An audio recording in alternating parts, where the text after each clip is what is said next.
folk of Alexander, and some of Hercules, of Hector and Lysander, and such great names as these. But of all...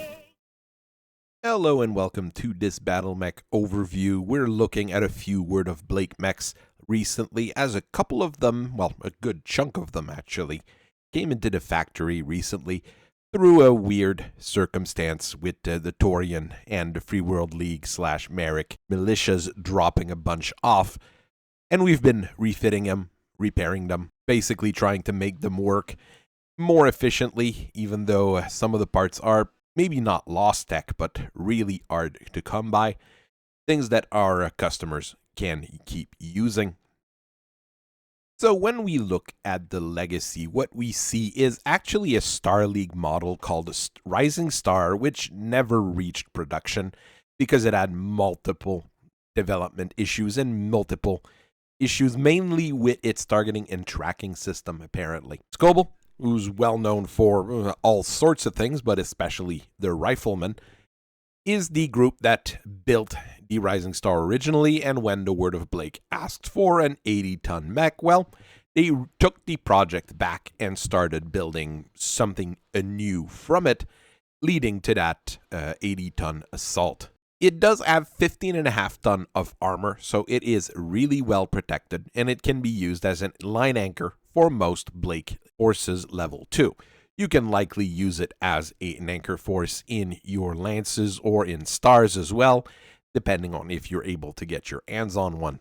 It doesn't have the hugest engine on the market, the Pitman 240, and it isn't really meant to be very fast. It'll give you a speed of about 55 kilometers per hour, but it does have jump jets, so it's able to move around fairly well. As with most Blakist mech, the standard model comes with a C3I, so you can share targeting data with other units.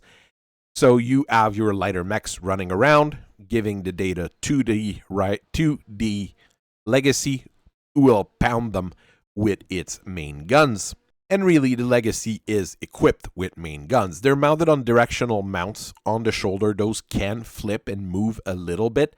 Not as efficient as a turret, obviously, but it works for what it is meant to do. And on this model, this basic LGC-01, you've got 2 Ultra AC-10s with 4 tons of case-protected ammo, which will give you a decent rate of fire and a decent battle reliability. The range, of course, for them is average. I mean, Ultra AC-10s give the same range as a large laser, so you're not going to be a long-range sniper. It's going to be getting into brawls, and to support that, you've got a pair of ER medium lasers in the right arm, an ER small laser in the left arm, and a Streak 4-tube of SRM, so you can exploit cracks in the enemy armor. It's a well-rounded design. Of course, those ultra autocannons have a tendency to jam, so you do have to be careful or buy the good versions of them rather than the off-the-shelf versions of them. And you've got nothing, like I said, that's giving you a very long range. So you'll have to get into brawling range with a mech that goes 55 kilometers per hour. Maybe not the best thing, but you've got nothing with minimum range either. So if you get into brawling range, you'll be able to punch, kick, everything at the same time. And your main weapons not being in the arms, well, you're going to be able to punch and shoot those Ultra AC-10s. It evens out in the end. Surprisingly, compared to some of the Word of Blake mechs, there were a few different variants that were available for the legacy. The LGC-02 is a very basic refit. You take out the Ultra AC-10s from the directional mount, and you replace them with LRM-20s and a medium pulse laser. Gives you a decent bombardment option on a fairly heavy mech that has decent armor, so it's a decent command mech at the same time. The LGC-03 uses a light engine, so it's a little bit more fragile, but it'll go 65 kilometers per hour instead. And the directional mounts have nice big heavy PPCs that give you a lot of punch.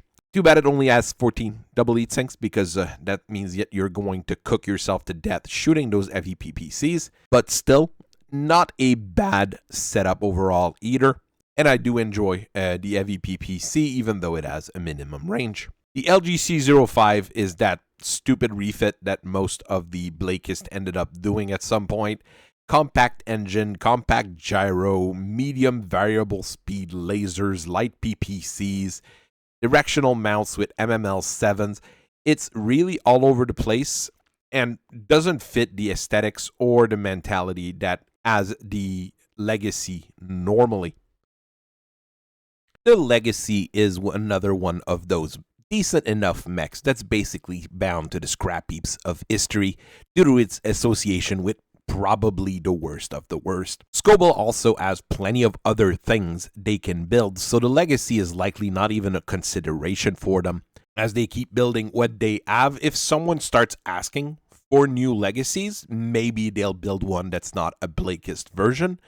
It'll really depend on who brings up the cash in the end, I suppose.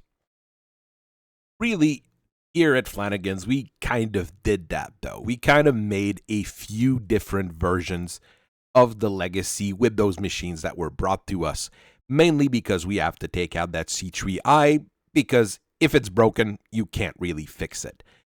It's not really a device that's in production anymore. You can probably find a few floating around, but it's not easy, and it's definitely not going to be cheap. We've got people from the Oregon Reaches, Frank Reaches, Torian, Marik, few Magistracy of Canopus people, and House Davion people do show up as well, bringing us stuff for us to rebuild. That's what we do here at Flanagan's mostly. For the Legacy, we did two main things here. I'm speaking of one particular design here, where we swapped out the ER mediums for regular medium lasers because we have them in stock and everybody has Martel medium lasers in stock. And I replaced the ER small laser with a pair of small pulse lasers to be used against infantry. Gives you just a little bit of an edge compared to the original model. The ammo is now also in case 2 to increase survivability of the model. It's not an official refit, but it's the kind of thing that we can make for you and that you could probably fit yourself if you take the time. Another refit we did, that one was for the Torians. We replaced those Ultra AC-10s with a pair of Rotary AC-5s with 6 tons of ammo. Pretty interesting. Gave them a lot of firepower and was a half-decent machine, I believe. The last design we had, we asked one of the customers to leave one of the Legacy for us that we're going to use in the unit. We decided to make it a Bird Hunter 2 Hyper Assault Gauss Rifle 30s and replace the targeting and tracking system with one from a Rifleman, also built by Skobel. Makes it really, really good at shooting down VTOLs and other ASF assets. So I thank you very much for listening to me for so long. I hope you guys have a very nice rest of your day, and I will see you guys later. Bye-bye.